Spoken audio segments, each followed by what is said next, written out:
Have you any idea where it comes from? No idea at all. English.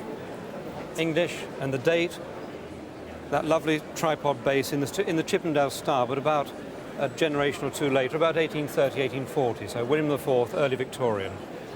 Now, is it a piece you just bought in a local antique shop, or have you had it for years? No, we've had it about 35 years.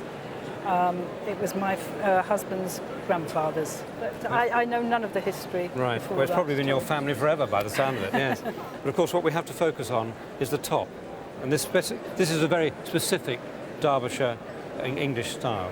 I would have thought this is, say, 1840, 1850, because by the 1851 exhibition, people like Thomas Woodruff, who was a maker for the Duke of Devonshire at Chatsworth, or an independent maker, but made things for him, was exhibiting at the 1851 exhibition. But by then, it was a totally different technique of marble. This is fascinating, this sort of mosaic of marble. Quite often they cut marble and make flowers.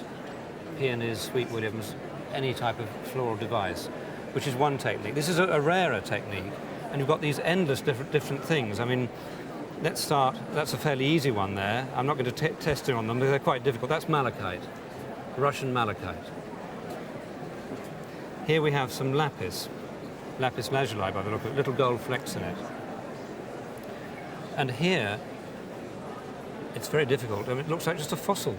It almost looks like that's a button almost. It does, doesn't Yeah. it? It looks to me, and I'm not a gemologist, so I have to be very careful here, but to me like it's the fossil of an insect or some animal. Yes, there's a few. Yes, there's several of them. So they've been carefully chosen and selected, cut like a sausage, to fit into this beautiful pattern. This one's the rogue one, though. Now, I don't think it's a replacement. I think it's intentional. But this is the only non-natural stone, because it's not a stone, it's man-made. It's made to copy adventurine. It's actually glass, which has got copper, ground copper into it, to give this wonderfully sparkly effect. So it's a man-made piece in the centre as a centrepiece.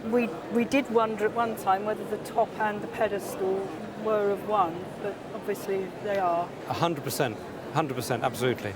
Well, you've got to insure this for certainly £8,500. Had no idea of the value, had no idea about it at all. That's lovely.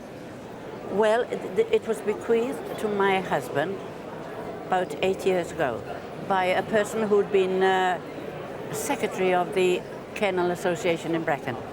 I see, so She died and she bequeathed it to my husband. And was your husband kind of keen my husband was, on keeping dogs and so on? Yes. Well, my father-in-law bred Welsh Springer Spaniel. Yes, yes. And my husband carried on afterwards.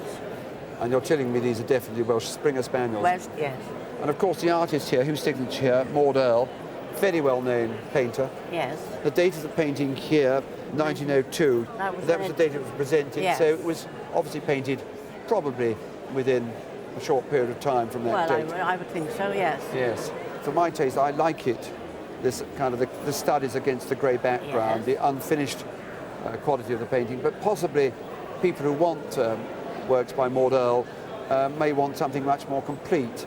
And works by her are, particularly sought after today, yes. And the prices have been really quite strong, or very strong in some cases. Yeah.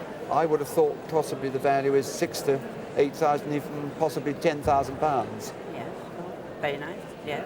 It doesn't seem to surprise you there particularly. No, yes, well, it is very nice, and I think it's very nice.